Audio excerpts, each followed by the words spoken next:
Scott Simpson. With a message to the good people of Coromandel who this afternoon are bearing down upon them the remains of Cyclone Cook. My advice is to stay home, go home, don't go out onto the roads unless it's absolutely necessary. My best wishes are with you. Look after your neighbours, and I'm heading home as fast as I can. Ladies and gentlemen, across the House, this is a momentous debate. The popular perception of this Parliament is that MPs work constantly in an adversarial manner, constantly batting their sharp tongues and their policy initiatives against each other, constantly trying to score points and constantly trying to outwit and outmatch each other. Much of that occurs to the absolute bemusement of most New Zealand voters. This report, this very fine, vivid report, is an example of our Parliament, I think, working at its very best.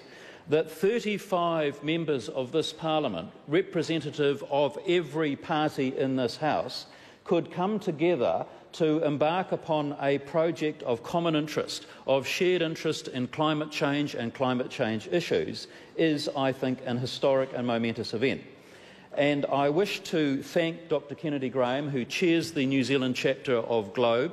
I want to thank my parliamentary colleagues. I want to thank the funders who have made this report possible, and I'd like to thank, of course, the Vivid team who have actually produced it. This report is actually Vivid's report. This is not our report as MPs. This doesn't belong to one particular party. This is a report that I hope many New Zealanders will read, will think about, will debate and will engage in an active, informed conversation about the options that we as a country might take in order to fulfil our ambitious Paris commitment obligations. So, sir, it's appropriate that parties will and should have different policy perspectives.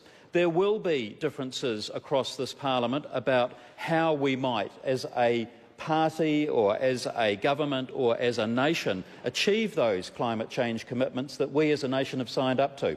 That's good and proper. That's as it should be, because there will be differences in tone, there will be differences in focus, there will be differences in the pace and speed of initiatives that are going to be required to achieve those targets.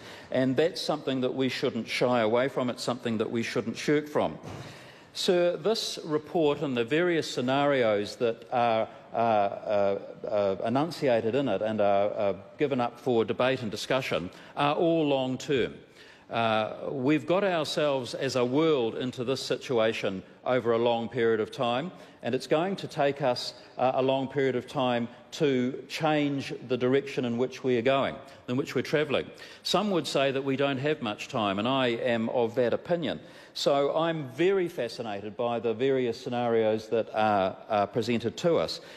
Where this piece of work starts the conversation, it remains yet unanswered about the actual impacts, the costs, the implementations and the fine detail. So this piece of work, sir, is a beginning of a conversation. It's a beginning of a debate in this Parliament. It's a beginning of a debate that we should be having as a nation. It's not an end piece in its own right. And so I hope that as a result of this very good report, there will be widespread discussion, there will be widespread debate amongst politicians, amongst any New Zealander that has an interest in the future of the globe and the future of New Zealand's environment and our place and part in both those important areas. I want to acknowledge the Deputy Prime Minister and Minister for Climate Change Issues, the Honourable Paula Bennett. I think this Minister brings to this debate a remarkable communication skill. In her own inimitable style and way, she's able to bring to this issue of climate change a vocabulary and a style that I think is important if we are, as a nation, to grasp the imagination and the hearts of Middle New Zealand. And so I'm very pleased that she's been so involved in this process right from the beginning, and I'm looking forward to hearing her later on. So this government's focus is on how to transition to a low-carbon economy, and while still promoting jobs, incomes and a growing economy. Sir, this report, I think, is the foundation stone of a starting point of a nationwide debate, and I commend it to the House and to all New Zealanders. Speaker. Tracy Martin.